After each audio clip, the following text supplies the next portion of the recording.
one of my favorite novels, Looking for Jack Kerouac, which I reviewed in depth at middlegradeninja.com. Yes, I remember that. And thank you again.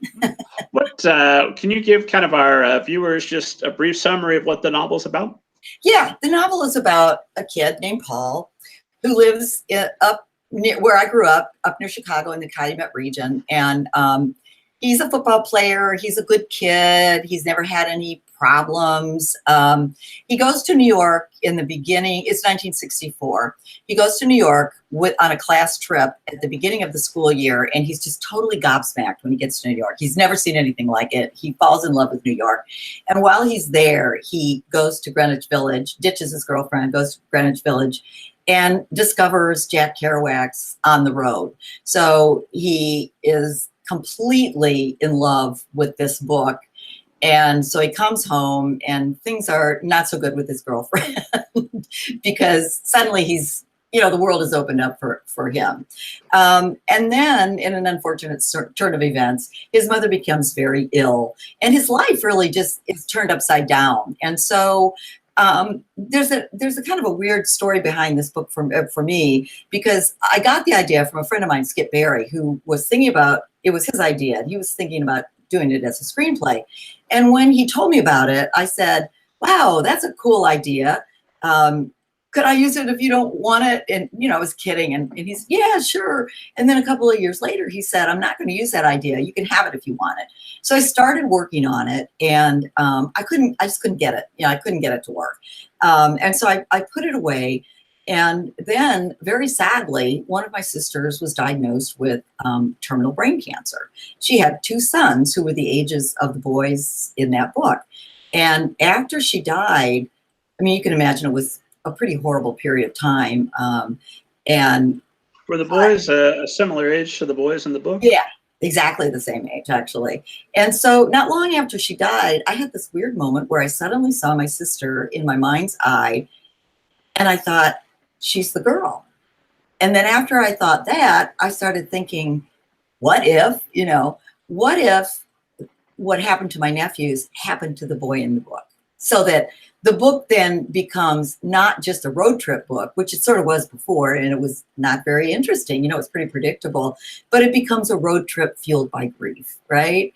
And so to me, that was what made me able to write the book. And that was what interested me in it, because I'm always, when I'm writing fiction, I'm always looking sideways at something else, that I can't understand if I look straight on at it.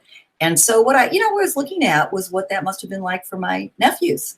And I tried to, get into the head of the older boy, who's not really like my nephew at all, but nonetheless, that was where the actual substance of the book came from. So anyway, the book, eventually, he graduates from college. His girlfriend wants to get married. He doesn't want to get married. And he ends up meeting this guy, Duke, because he goes to work at the Steel Forge, which is where all the guys I knew when I was in high school went to work. And they hook up together, realize they both love this book, and they decide they're going to take off. And so they do.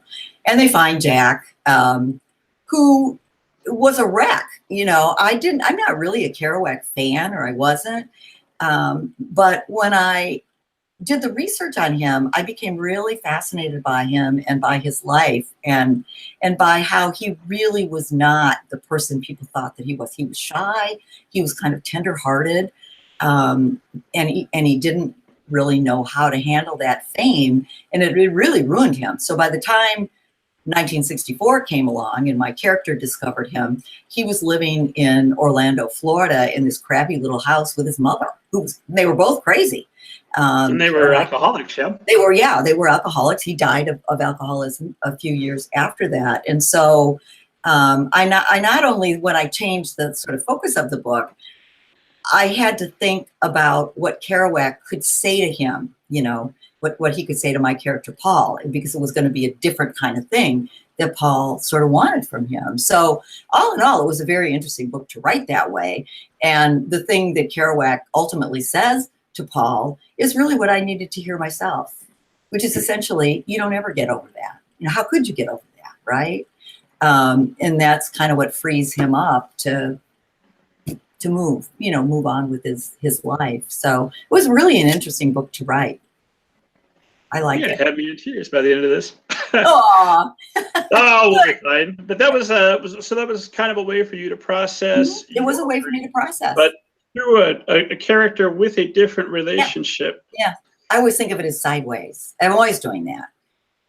My most recent adult book that's called American Tune came from the fact that I had a really good friend when I was in college. She's still a good friend who was involved in a very famous kidnapping. You probably weren't born yet, but if you Google it, it was the Patty Hearst kidnapping. Oh, sure. You don't I remember. Famous from before I was born, absolutely. Yeah, and there were like 5 people from Indiana who were involved in that. 3 people from Indiana, and she was one of them. And so, one of my early questions in my young adult life was, how does that happen? How does somebody who's really a good person and a smart person and you thought a reasonable person, what makes you cross that line? That's a really interesting question. And so that's what I was trying to see, when I was writing that book, which wasn't. Let me ask you, when you're looking sideways at something like that, are you trying to figure out what would make you cross the line and be in trouble? Or are you trying to figure out what about my neighbors that should I be watching out for that they go a little bit off? Because for me, when that happened, I was 25 and I got married when I was really young and had, I had just had a new baby when that happened, my second child at 25. And, I was feeling a little bit stuck where I was and all that. And while, while I wouldn't want to have to kidnap somebody, I did sort of, part of me was envious of that kind of passion, that you would make you do something so drastic because you believed in it so much. But it also made me really think about things I hadn't thought of before. Like, I came from growing up thinking, well, anybody who would do something like that and end up in prison was just a bad person, right? But what if somebody that you really love and know is not a bad person? Now, how are you supposed to think about that then? Do you just say, well, I don't want to be friends with that person anymore? I don't believe that. I think a friend is a friend. And so it really upended, I think it was probably for me when I began to understand how gray things were, as opposed to the black and white, good and evil, right and wrong, and all that. So it was hard to process. It's important though to learn that things are that gray, so that you can forgive others and forgive yourself for the right. Well, things that we have a book of mine, which is this. I think I showed you this before. Stranded in Harmony was my first attempt to come to terms with that, and it's a young adult book. So if you're looking for a young adult book, it's a completely different kind of book about a kid who lives in a small town in Indiana, and a woman comes to town, a stranger comes to town, and she's a woman with a past, and her past is similar to the past of my friend. So something I've been, working through my mind for a lot of years. I remember I was in one of your workshops, which of course was excellent, and the next time one is offered, everybody should attend. But you had it's what I've thought of as like a little John Doe from the movie Seven type of, was a composition pad just filled with notes and things from an American Tune. It's like, oh my God, if it were possible to just walk into Barb Shoup's mind, this notebook would be it. You don't want to go there. It's a mess. I mean, that is like the inside of my mind when I'm working through a novel. I should have thought to bring one. I could have showed you, but when I start a book and I feel like it's really going to, really start to cook, like it's going to happen, I will start a new notebook, and I date it every day that I work on it in red ink. And it's just sort of it's not anything formal. Whatever I'm working on, if I have a question, I'll write it in there. Sometimes I do research and paste it in, type it up and paste, print it and paste it in there.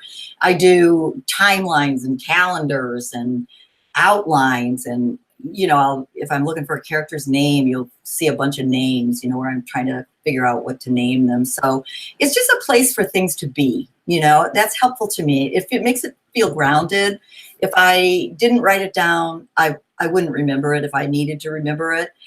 And if I wrote it down on a piece of paper, I would lose it. So I just put it all in this one notebook, and I get kind of curious about my own process. It's so weird. And I'll paste pictures in there, things that seem to be in some way relevant to me. You would look through it and you couldn't make any sense of it at all. And I probably might not be able to make sense of it at all either. If I went back, and I don't really go back and use it as research very often. Sometimes I do, but not much. Mostly it's just, to me, I feel like it's grounding. It's grounding for the novel. Isn't that a gratifying thing about having written novels, is that you're not the same person 10 years later, and you can go back and say, oh, this is a snapshot of my brain at that time. And I don't think half of this stuff anymore. I feel pity for the readers that are reading it. Yeah, a mess. And both An American Tune and Looking for Jack Kerouac are both set heavily in the 60s. Jack Kerouac entirely, and most of An American Tune is in the 60s. So what is it about the 1960s that speaks to you, that calls you back so often? Well, it's my coming of age time. I graduated from high school in 1965. So, that's the time that I grew up and that I'm really familiar with. And you may be amused to know that when the Jack book was was reviewed in Publishers Weekly, and it got a really good review, but it started out with this historical novel, and I thought, oh my God, I am so old that I'm writing historical fiction about my own adolescence, and that was kind of a wake-up call for me. But I think we go back to those. It's an interesting period of time. It was in a lot of ways a really hopeful period of time, and I don't think those hopes panned out very well. People believed in peace, but they didn't achieve peace. And a lot of people that I know, who might have been active in some of those things, ended up leading pretty traditional lives. Some are even Republicans, which is shocking, but true.